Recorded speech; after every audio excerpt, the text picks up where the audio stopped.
C'est une situation à laquelle vous avez peut-être déjà été confronté en tant que salarié. Tendez l'oreille s'il vous plaît. Un de vos collègues qui boit trop ou qui se drogue, comment réagir?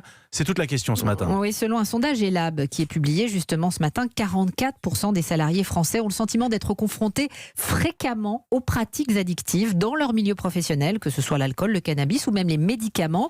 En parler ou pas directement à son collègue, alerter sa direction, les salariés se sentent impuissants, Ève Roger. Moi, je suis une ancienne addicte.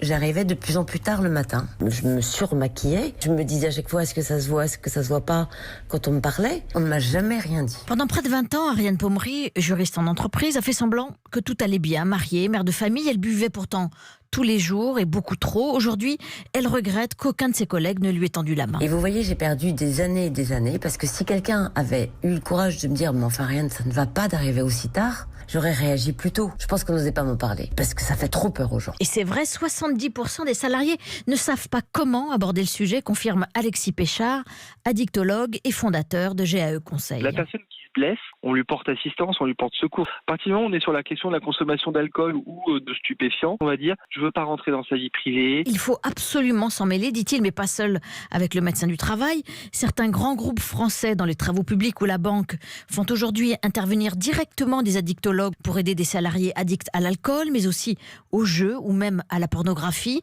Certaines PME commencent aussi à proposer des consultations, des visios par téléphone avec des psychologues ou ce que l'on appelle aujourd'hui des patients experts, des salariés qui sont passés par là. Ève Roger.